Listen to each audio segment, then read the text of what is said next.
Olá a todos. Hoje a gente vai falar um pouquinho sobre amostragem biológica. E aí, gente, a primeira coisa que nós precisamos fazer é definir o termo amostragem. Eu coloco aqui para vocês algumas tentativas de esclarecer um pouquinho o que vem a ser esse termo. Então, eu posso dizer que a amostragem é a ação, processo técnica de escolha de amostras ou de uma amostra, né, adequadas para análise de um todo. Ou também posso definir como o ato, processo ou técnica de escolha e seleção de membros de uma população ou de um universo estatístico que possa constituir uma amostra. Inicialmente pode ficar um pouquinho complicado, né? Mauro, eu até achava que entendi um pouquinho sobre o que porventura poderia ser a amostragem, mas depois dessas duas definições ficou um pouquinho complicado. É por isso que eu trago o terceiro tópico aqui, o terceiro ponto, que diz que quando fazemos uma pesquisa ou utilizamos algum mecanismo para obter informações, um dos objetivos principais é coletar dados de uma pequena parte de um grande grupo e aprender então alguma coisa sobre esse grupo maior. Em linhas gerais, gente, o que nós temos, a bem da verdade, é que o processo de amostragem nada mais é do que você retirar de um todo uma parte para que o estudo desta parte possa refletir as características do todo. Quando você tira uma amostra, quando você faz uma amostragem, o que você está tentando fazer é explicar algo referente ao todo, a tal população. Como você pode perceber aqui no slide, eu tenho uma população aqui, representada por este grande retângulo, né? Acredito que a gente não consiga chamar isso de um quadrado por conta das dimensões, mas essa grande área em cinza aqui representa a população. Quando você faz a retirada de uma pequena parcela desta população para fazer uma determinada análise, o que você tem é uma amostra. Então, tá aqui. Então você retira essa amostra daqui e começa a fazer avaliações ou inferências sobre este todo a partir do que você observa nesta amostra. É óbvio que para que isso aconteça, você precisa seguir algumas regras. Para que a tua amostra realmente seja representativa da população, representativa do todo de onde ela foi tirada, você precisa seguir alguns ritos no processo de amostragem. E é isso que a gente vai conversar aqui. Primeiro, a gente precisa deixar bem claro o que seria população e o que seria uma amostra. Então, olha como eu coloco para vocês aqui. Ó. Então, vamos começar pela população. Eu digo para ti que população nada mais é do que um conjunto de indivíduos, objetos, produtos, que contém a característica que temos interesse. Por exemplo, eu tenho como exemplos a altura dos estudantes, por exemplo, do Instituto Federal do Pará, do campus de Bragança, por exemplo. Né? Então, a altura dos estudantes do IFPA Bragança. Essa é a característica que eu quero analisar. E a população? Onde é que está essa característica que eu quero analisar? Está nos estudantes do IFPA Campus de Bragança, perfeito. Então, os estudantes do IFPA Campus de Bragança representam a população, certo? E a amostra? A amostra é um subconjunto da população, é uma parcela da população, em geral com dimensão bem menor, que também possui a característica de interesse. Por exemplo, se mais uma vez a característica é a altura dos estudantes do IFPA Bragança, quando eu retiro desta população, ou seja, do universo de indivíduos que estudam no IFPA Bragança, se eu retiro 100 indivíduos para poder analisar a característica altura, esses 100 indivíduos representam uma amostra da população de estudantes do IFPA Bragança. Certo? Então, a população, ela será dependente do interesse da pesquisa. Então, para cada tipo de pesquisa, eu tenho uma determinada população. carros de cor vermelha podem representar uma população, né? Então, casas construídas de uma determinada forma podem representar uma população, certo? É só lembrar da definição lá em cima. Então, população, é um conjunto de indivíduos, objetos ou produtos que contém a característica que temos interesse. Perfeito? Aqui eu trago para vocês algumas definições, mais especificamente com relação aos termos parâmetro e estatística. Então vamos pensar da seguinte forma: dentro de uma determinada população, a realização de um censo com todas as suas características, né? A realização de um censo dentro de uma população representa um determinado parâmetro, tá? Então existem parâmetros, na verdade, que você vai avaliar dentro de um censo. Por exemplo, a média populacional. A média populacional acaba sendo uma característica da população que você, inclusive, pode representar por letras gregas, que é isso que você está vendo aqui, ó. Então, a média populacional, ela pode ser representada pela letra Mi aqui, ó, Mi, né? Então, eu consigo definir uma média para a população? Consigo. É só eu pegar, vamos pensar então, vamos analisar, vamos avaliar a média de idade da população. Você vai ter que coletar a idade de todos os indivíduos da população, certo? Aí eu tenho um parâmetro. Qual é o parâmetro? Média da idade. No entanto, veja, se eu estou trabalhando com uma amostra retirada da população, eu posso também, especificamente para essa amostra que eu retirei da população, avaliar a média de idade também, né? Eu posso avaliar a média de idade da população através da amostra. Só que nesse caso, especificamente, eu vou avaliar a média de idade na amostra. Nesse caso, gente, o que eu tenho aí é um dado estatístico, certo? Então, uma média, ela, na amostra, acaba inclusive sendo caracterizada também por uma letra grega, da mesma forma, só que eu faço questão de utilizar essas simbologias para definir quando eu vou ter uma média populacional, sem essas estruturas, então, esse acento circunflexo, ou então esse tracinho, como você está vendo aqui embaixo no X, ó. Então, quando eu tenho esses acentos circunflexos, ou quando eu tenho esse tracinho de sobrescrito sobre uma determinada letra grega, saiba que o que você tem ali não é um parâmetro, e sim um valor de uma determinada estatística, porque você está de frente a uma caracterização, uma definição de características de uma amostra. Tá? Então, falou de população como um todo, somente as letras gregas representando os parâmetros. Falou em amostra, o que você tem são as mesmas letrinhas gregas, só que com esses símbolos na sua parte superior, representando de que você está trabalhando com amostras. Tá? Então, seria exatamente isso.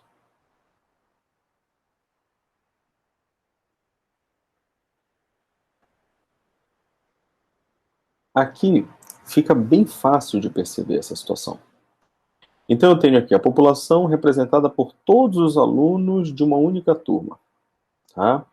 E aí eu saio coletando a idade de todos esses alunos. Essa é a característica. Então, população representada por todos os alunos de uma turma, e a característica a ser analisada é a idade dos alunos. Aí eu faço um censo. E aí eu tenho o primeiro aluno com 22 anos de idade, o segundo com 21, 24, 23, 20, 22 e assim por diante. Ao avaliar a média de idade desta população, o que eu tenho é a definição de um parâmetro, que é qual a média é igual a 22,5 anos de idade. No entanto, se eu pegar deste universo populacional aqui, ó, apenas 5 alunos, e destes 5 alunos eu coletar a idade de cada um, representados aqui por 25, 24, 23, 23 e 25, eu consigo tirar uma média amostral, ou seja, a média de idade para estes 5 alunos. E isso vai dar 24. Isso já não é mais um parâmetro populacional, e sim é uma estatística amostral.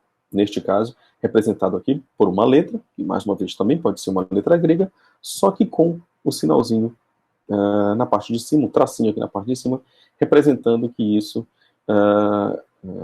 diz respeito a uma amostra e não à população. E aí surge a pergunta, né, gente? Para que fazer uma amostra? Para que fazer amostragem? Por que trabalhar com isso? Você lança a mão de amostragens quando os parâmetros populacionais eles são desconhecidos. Eu não sei, por exemplo, quantos indivíduos existem para uma determinada espécie de animal, né? Então, fazer o censo desse animal talvez seja impossível, ou por questões metodológicas, ou por questões financeiras, né? Como o próprio tópico traz para você, existe uma impossibilidade, às vezes, de realização de um censo. E eu não tenho como ter acesso aos parâmetros populacionais. Por isso, eu tenho que lançar a mão das estatísticas amostrais. Eu tenho que fazer amostras.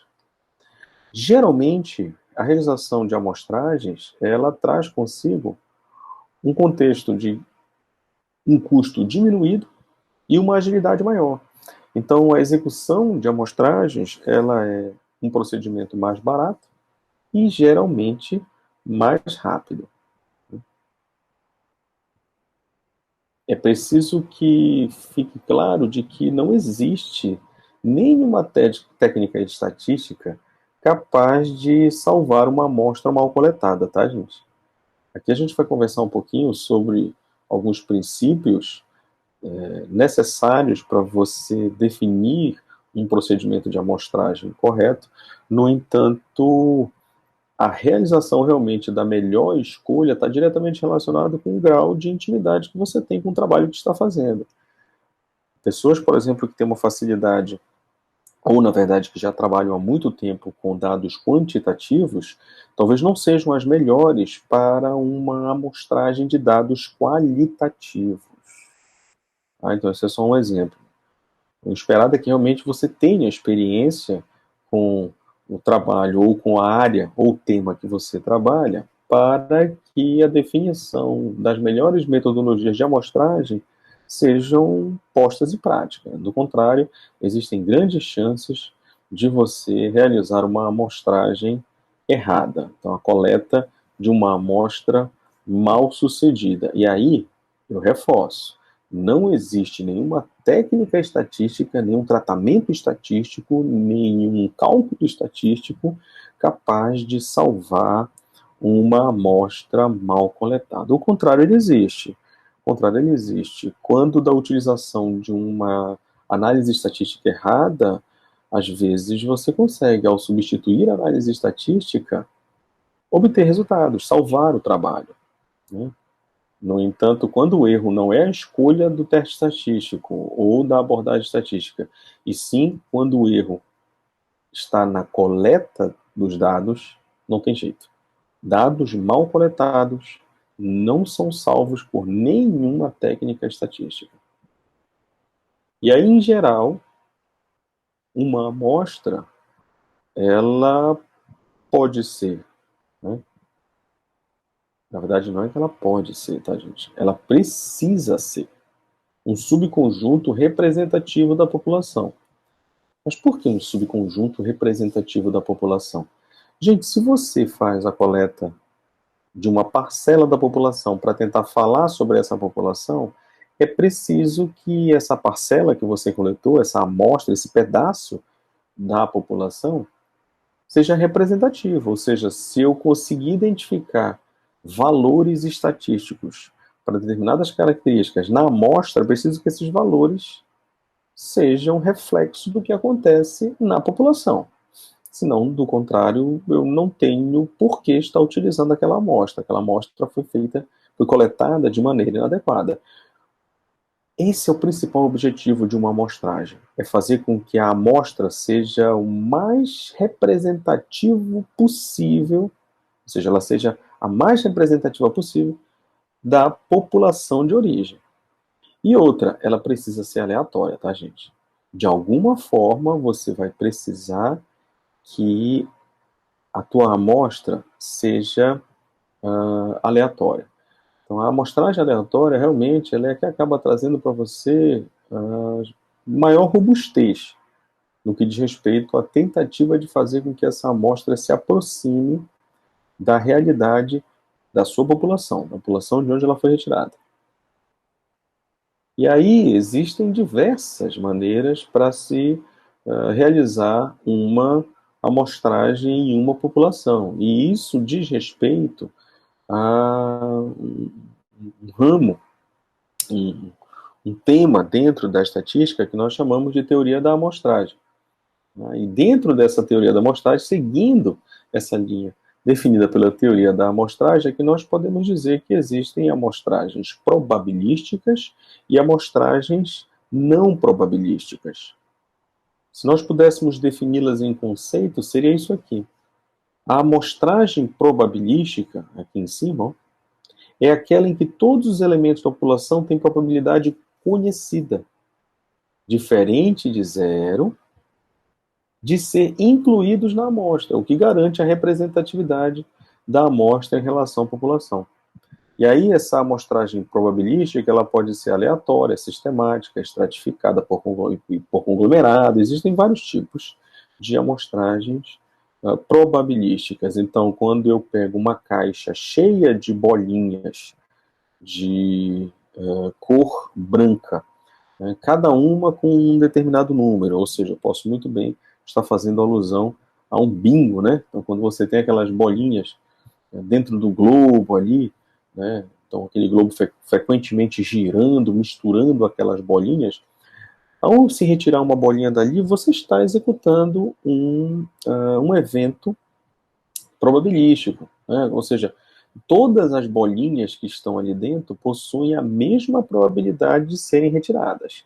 Não existem umas bolas maiores, umas bolas menores. Não, olha, as bolas menores elas são mais facilmente retiradas. As maiores, elas se imprensam umas às outras e aí elas têm dificuldade de serem retiradas. Não, não existe isso. Todas são do mesmo tamanho, do mesmo peso e por isso todas têm a mesma probabilidade de serem tiradas. Então, se de repente você segue esse mesmo raciocínio na realização de uma amostragem, você está de frente para uma amostragem probabilística.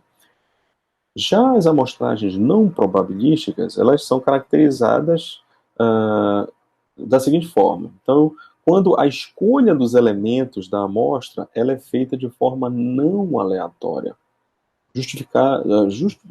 Com uma certa justificativa ou não, tá? Mas quando ela não é feita de forma aleatória, você tem uma amostragem não probabilística. Por exemplo, a escolha, a gente pode dizer que a escolha ela é intencional ou por conveniência, considerando as características particulares do grupo e em estudo ou ainda o conhecimento que o pesquisador tem daquilo que está investigando. Isso acontece, por exemplo, quando um jornalista para em uma rua movimentada e aí ele decide chamar alguém ou pegar alguém, né, ou solicitar que alguém lhe dê uma entrevista rápida, né? Então responda uma pergunta rápida, aquela que você está andando na rua, de repente quando vê a câmera está ligada e o repórter está te fazendo as perguntas. Ali não existe uma pesquisa, por exemplo, com relação à opinião das pessoas que estão passando ali, que segue um padrão de amostragem probabilística. Ele não está ali atrás de uma amostragem probabilística. Se ele porventura definir que ele vai escolher mais pessoas de um determinado sexo por conveniência, né? Então, inclusive com uma justificativa, digamos que está sendo tratado sobre problemas relacionados ao machismo estrutural que faz com que as mulheres acabem tendo problemas no que diz respeito à definição de seus salários, né, e a equiparação de salários homens e mulheres. E aí ele começa a fazer, na verdade, abordagens. As abordagens elas acabam sendo feitas mais às mulheres, né, por conta justamente dessa necessidade do tema em questão. Você não tem mais uma amostragem probabilística. Né? Homens e mulheres de diferentes faixas etárias, por exemplo, não possuem todos a mesma probabilidade de ser chamados pelo repórter. Então, o que você vai ter realmente é uma tendência de coleta dessas informações, coleta dessas amostras, que vai seguir um padrão que a gente chama de amostragem não probabilística. Correto? Sobre a amostragem probabilística, que é que nós vamos avaliar de maneira mais íntima, nós temos o primeiro tipo, que é a chamada amostragem aleatória simples. E de acordo com a mesma, todas as possíveis amostras, elas possuem um tamanho n e têm a mesma chance de serem escolhidas em uma amostragem. Tá? Então, imagina que eu tenho um N amostral de 100 indivíduos. E aí esses 100 indivíduos vão ser coletados no universo de 1.000 indivíduos. Então, imagine que a gente está dentro de um aeroporto e serão coletados 1.000 indivíduos.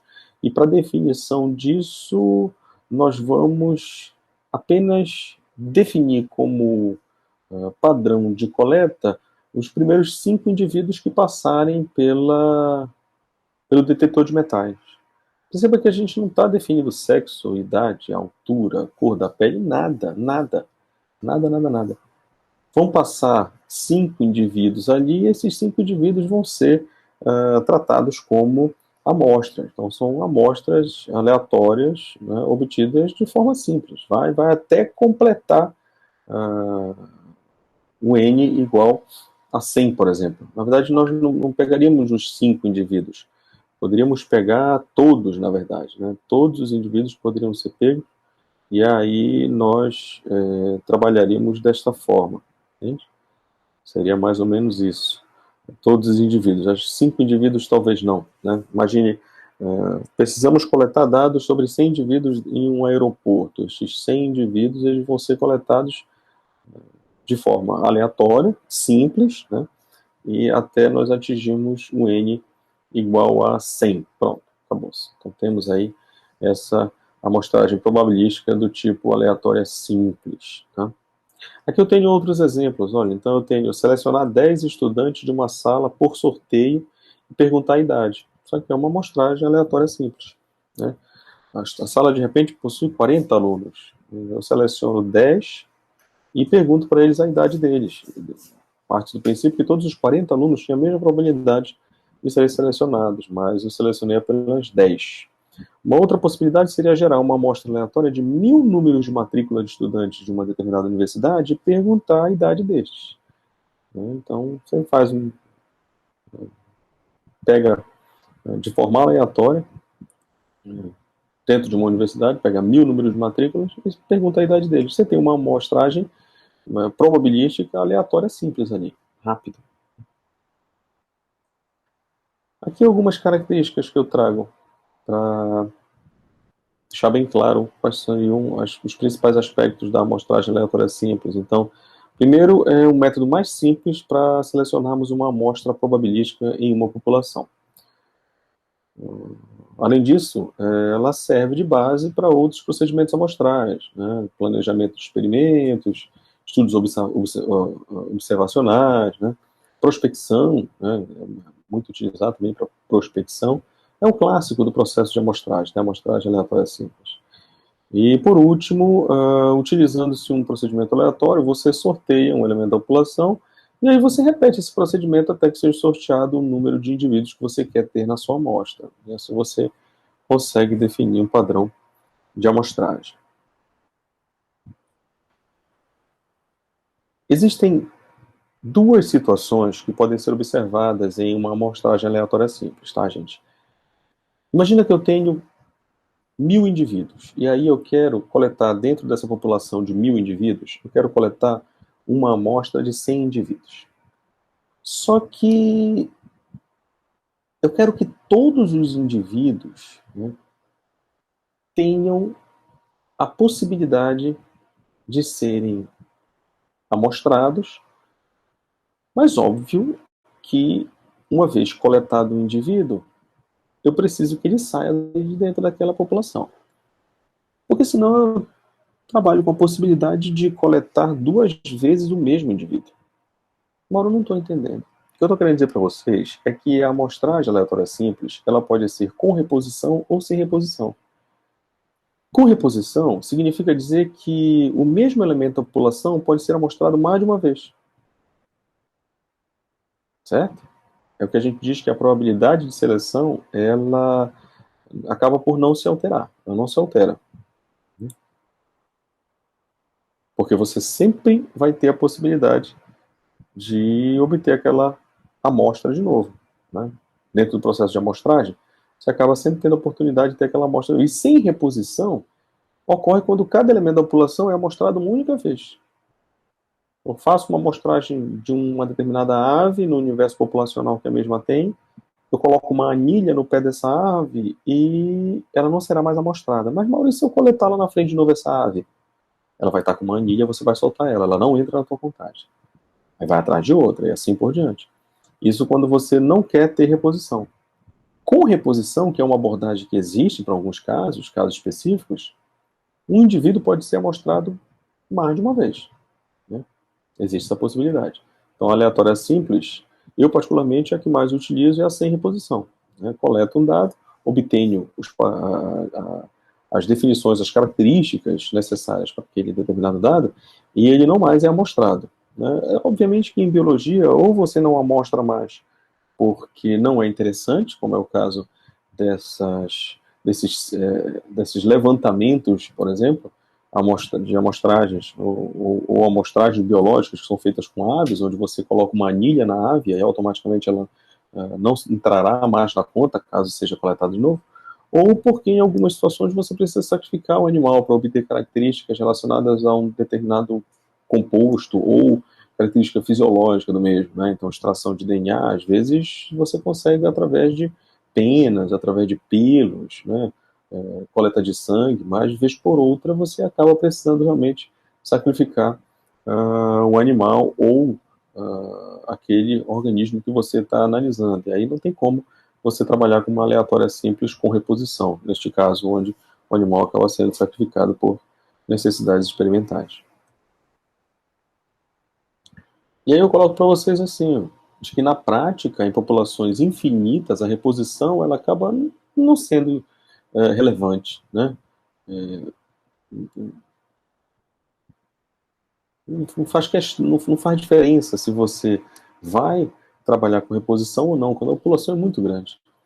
Entende? Então, espécie humana, por exemplo, né? Digamos que uma determinada característica esteja sendo analisada na espécie humana em escala mundial. Ah, Mauro, quando forem coletar a amostra, digamos que vão coletar uma amostra de mais de 3 mil indivíduos, né, para que se tenha um erro amostral bem baixo, né, menor do que 2%, bem baixinho. Então, mais de 3 mil indivíduos serão coletados no universo de indivíduos que formam população mundial. Mauro, eu preciso fazer com reposição ou sem reposição? Não vai fazer diferença. Porque, veja, se você fizer sem reposição, você parte do princípio que você não vai pegar a mesma amostra mais de uma vez, né? Pegou uma vez, então joga de novo o ser humano lá dentro do planeta e coleta de novo outro ser humano. Sem reposição, ou com reposição, as chances são pequenas de você pegar ele de novo. Não, Mauro, eu quero com reposição, põe o ser humano de novo lá dentro, certo? Agora coleta de novo. E aí, pegou ele de novo? Poxa, Mauro, não, porque né, a população é muito grande. Esse que é o ponto.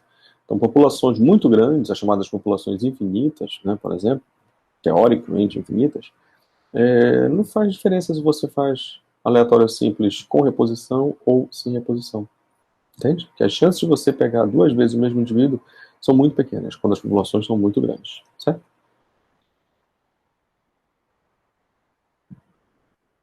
Ó, aqui tem um outro exemplo. Para determinar a estatura média de uma população de 350 alunos do segundo ano do ensino médio de uma determinada escola, tomou-se a amostra aleatória de 40 estudantes. Então, a população de alunos no segundo ano do ensino médio é de 350 indivíduos, e eu puxei de lá desses 350 uma amostra aleatória de 40 estudantes, né?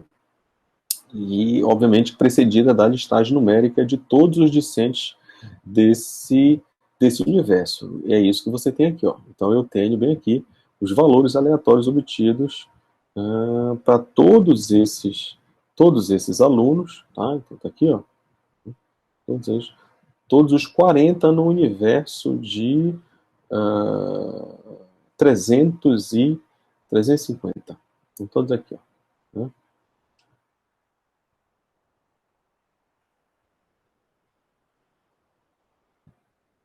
Existe um outro tipo de amostragem, gente, diferente da amostragem aleatória simples, né? Que é a chamada amostragem sistemática. O que é isso? Ela diz assim, ó, os elementos que constituirão a amostragem, eles são escolhidos segundo um fator de repetição. Mas, João, mas aí não seria aleatória simples com reposição? Não, não, não. O fator de repetição é um intervalo fixo. Olha o que eu coloquei aqui, ó. O fator de repetição, ele é um intervalo fixo. A sua aplicação, ela requer que a população esteja ordenada segundo um critério, um determinado critério, de modo que cada um de seus elementos possa ser unicamente identificado pela sua posição. Ou seja, uma lista que englobe todos os seus elementos, uma fila de pessoas, etc. E aí eu coloco como exemplo esse aqui, ó. Em uma fábrica de lâmpadas, a cada 1000 peças produzidas, uma é retirada para teste. Os testes, na verdade, alguns deles acabam passando por amostragem sistemática. Né? Então, um exemplo é esse daí. Eu não vou testar todas as lâmpadas. Então, imagina que são 100 lâmpadas produzidas. Eu testo todas as 100 lâmpadas? Não.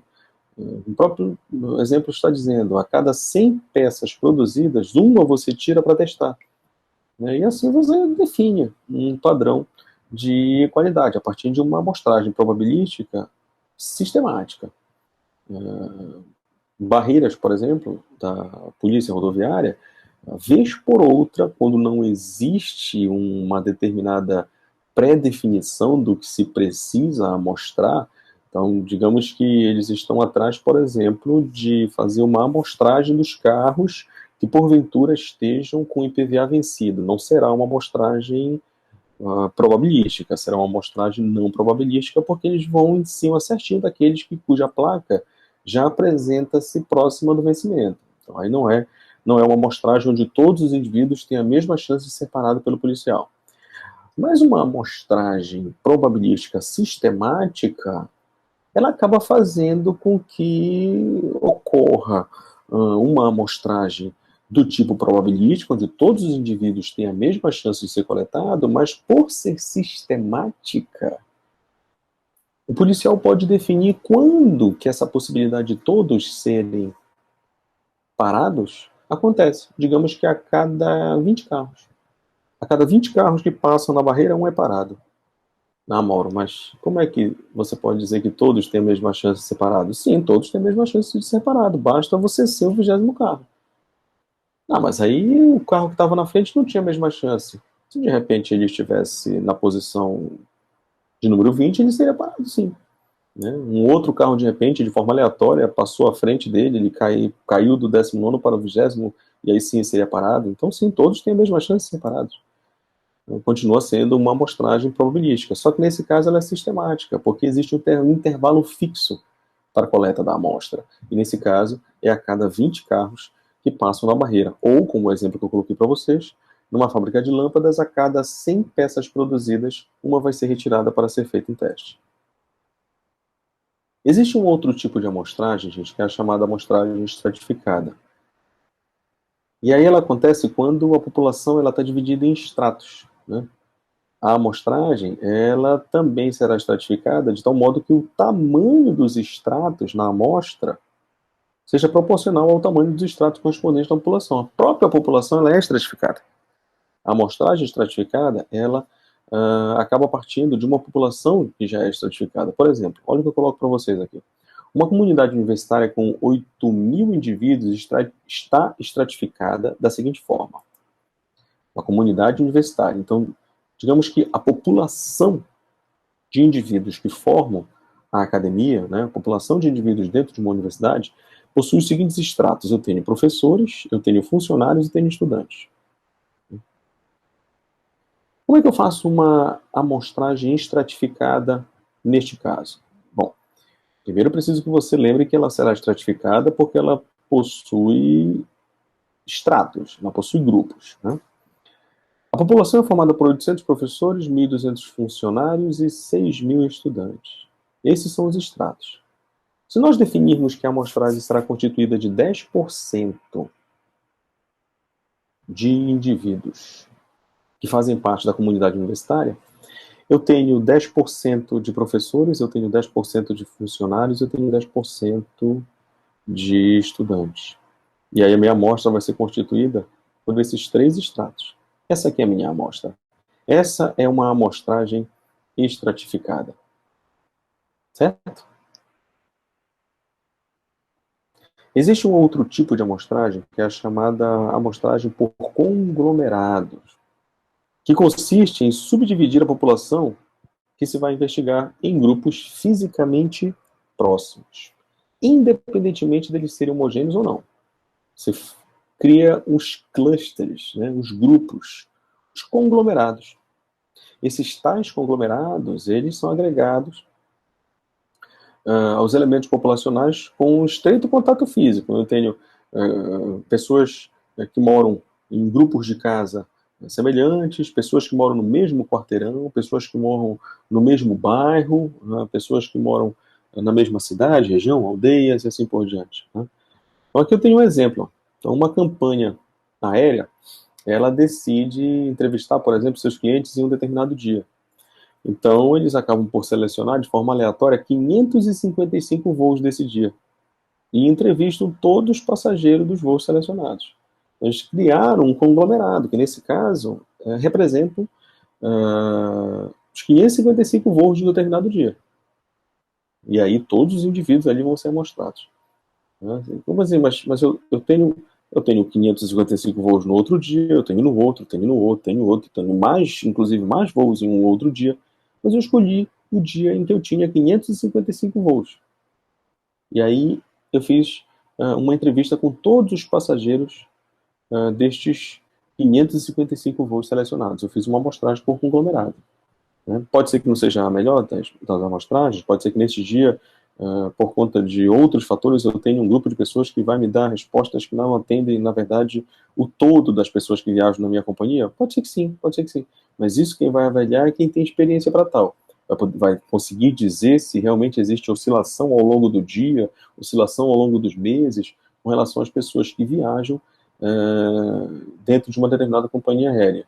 São rios de dados que precisam ser analisados, e por isso que hoje nós temos o tal do Big Data, que é o que faz a avaliação dessa grande quantidade de dados, dizendo para ti, inclusive, se você está realmente seguindo a melhor ou a pior das abordagens com relação a uma inferência estatística de uma determinada amostra ou amostragem. Aqui está um outro exemplo, né? Então eu tenho aqui, ó, imagina que isso daqui é um condomínio, esse condomínio foi dividido em 32 quadrantes, esses 32 quadrantes representam justamente grupo de pessoas em suas residências, e aí dentro deste conglomerado você seleciona todos os elementos referentes ao 5, 28 e 16. Escolhemos esses 3 conglomerados aqui para fazer o levantamento dos dados em uma amostragem probabilística por conglomerados ou por cluster, por grupos. Tá? Aqui, a amostragem não probabilística, como nós já havíamos comentado, né? Então é uma amostragem que ela pode acontecer ou por conveniência ou por julgamento. Por conveniência é quando os elementos selecionados são de forma obtidos, ou na verdade, elementos selecionados, eles são definidos por serem imediatamente disponíveis. Então a pessoa está ali esperando um repórter para entrevistar alguém, a pessoa passa, opa, já pega logo a pessoa. Então não existe, na verdade, um processo aleatório de escolha. É aleatório porque estava passando ali, mas não necessariamente todas as pessoas que estão ali passando têm a mesma chance. Tem uns, inclusive, que não querem ter a mesma chance e passam bem longe, né? Então acaba que você realmente não consegue ter uma amostragem probabilística nesse caso. É não probabilística nesse caso por conveniência. E a outra é por julgamento, né, que geralmente acontece quando a pessoa, uma determinada pessoa, define quais são os grupos que vão ser amostrados. Né? Então, um próprio exemplo eu trago aqui, ó, novo produto testado entre funcionários. Eu quero testar um determinado produto com meus funcionários, mas eu sei que esse produto, ele é um produto que está diretamente relacionado ao universo feminino. Eu não vou utilizar, ou na verdade levantar, dados referentes à opinião dos homens. Né? É um produto que está diretamente relacionado ao universo feminino. Então, por conta da, da expertise no que diz respeito à definição da metodologia empregada para a amostragem, eu defino, por julgamento, que o mais interessante é que os dados sejam coletados no universo feminino. Então, esse é um exemplo. É um outro exemplo. Tá? Então, ambos os casos, amostragem não probabilística. E aí eu peço que vocês tenham atenção, porque na amostragem não probabilística, gente, os elementos da população, eles não têm a mesma probabilidade de serem selecionados. Portanto, não há garantias da representatividade da população. Neste exemplo que nós citamos agora há pouco, a pessoa está andando na rua, então imagina que você faz uma amostragem não aleatória ou não probabilística por conveniência, a pessoa está passando ali na rua, você pega a pessoa e faz uma entrevista rápida, tira dali uma opinião com relação a uma questão social e dali você já tira suas conclusões. Não dá, não dá. Uma pessoa só passando aleatório no planeta, como a gente costuma dizer, sendo abordada por um repórter, o repórter levanta algumas questões, algumas perguntas são feitas, a pessoa responde, não dá para dizer que as respostas daquela pessoa são representativas do todo, da sociedade em que ela se encontra, da população de indivíduos cuja pessoa é parte integrante. Ela não pode ser considerada como uma amostra. Então, as amostras não probabilísticas, ela tem esse problema. Né? Como elas não te dão a garantia de que todos os indivíduos eles podem ser selecionados na mesma possibilidade, você acaba não tendo garantias de representatividade da população. Então, dificilmente uma amostragem não probabilística ela vai ser representativa da população. E aí nós entramos nos chamados erros amostrais. E aí não confunda erro amostral com erro não amostral. Como assim? O que são erros amostrais? Mauro, erros amostrais é quando você coleta errado, aquilo que você falou lá no início, né? Então, eu coletei errado a amostra, não tem mais como resolver, eu não consigo utilizar um teste estatístico que possa dar tratamento a essa amostra. Realmente ela foi coletada errada, não tem mais jeito. Não, não, não, não, não. Esse erro amostral aqui nada mais é do que a diferença entre o resultado da amostra e o verdadeiro valor da população. Não entendi nada. Quando suas amostras são aleatórias, e você define uma determinada estatística para uma amostra, essa estatística, como por exemplo, média de idade, ela poderá estar mais próxima ou mais distante da média de idade da população. Essa sim fixa. E aí essa distância maior ou menor do que é o parâmetro real da população frente à estatística amostral que você está analisando, é o que você chama de erro amostral. Quando você coleta uma amostra e coleta essa amostra de maneira incorreta, ou porque você tendenciou a coleta, ou porque você usou um determinado instrumento defeituoso, ou as suas anotações foram erradas, confundiu tudo. Esses erros são chamados de erros não amostrais. São erros metodológicos. Erro amostral é outra coisa, e é o que a gente vai ver agora aqui. Ó. Só não pode esquecer uma coisa. Os erros não amostrais, eles não devem existir. Ou, quando existirem, eles precisam ser extremamente pequenos. Então, uma ou outra falha durante o processo de coleta pode até acontecer, só que ela não pode ser de uma magnitude tal capaz de inviabilizar a análise dos dados ou a utilização dos seus dados. Então, erros não amostrais são passíveis de acontecer, acontecem, mas você precisa controlá-los e você precisa ter a certeza de que eles vão ser extremamente pequenos frente ao universo dos dados que você está coletando. Aqui eu trago um exemplo para vocês entenderem o que são os erros amostrais, né? Não os erros não amostrais. Erro não amostral significa coletar as amostras de forma errada. Aqui a gente vai falar em erros amostrais. Então vamos lá. Vamos pensar assim, ó. Não importa quão bem a amostra for coletada. Os erros amostrais, eles sempre vão acontecer. Um erro amostral sempre vai existir. Cada vez que uma amostra aleatória for retirada de uma população, um resultado diferente será observado. Olha só o que acontece aqui.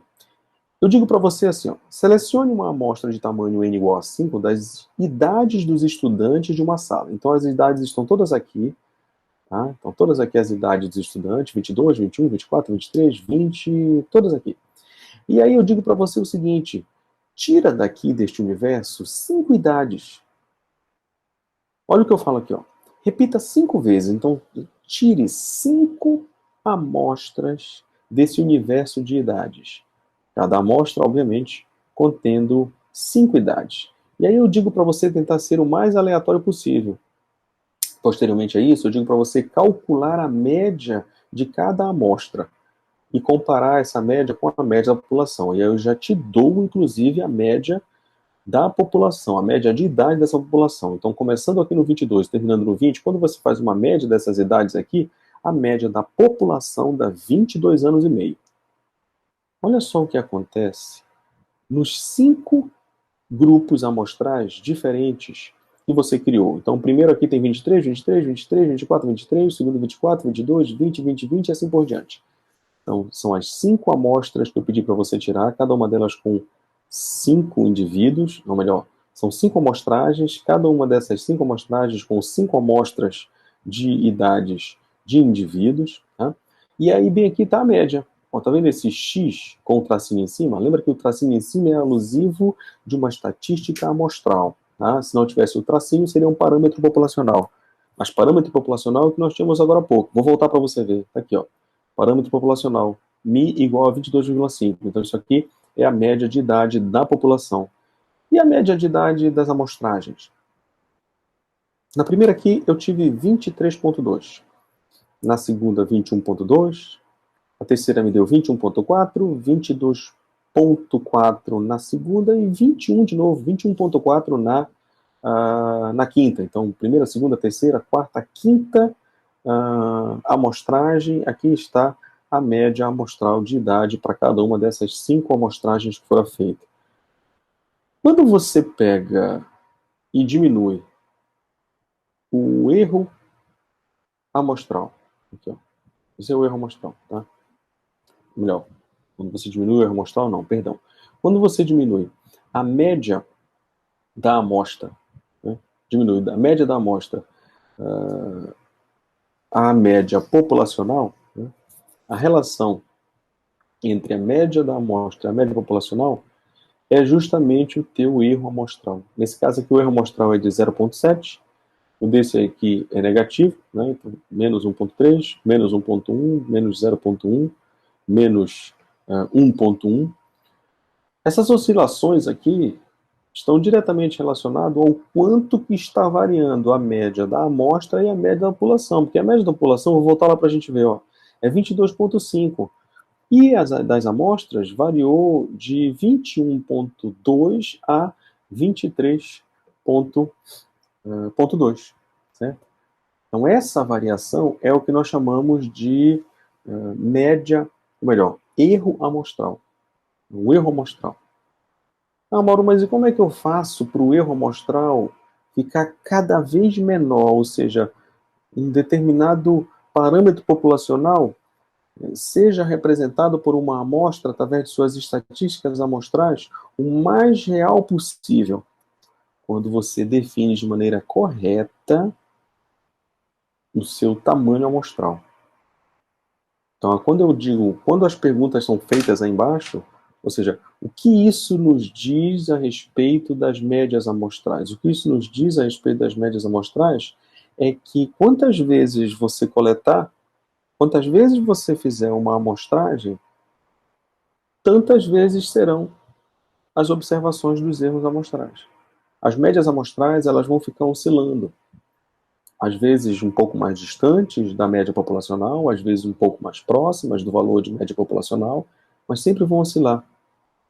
Com relação à variabilidade das médias amostrais, o que nós temos aí é uma representação do quão pequenas foram as amostragens. Como elas foram muito pequenas, a variação dos dados para a média de cada uma dessas amostras acaba sendo muito grande, certo?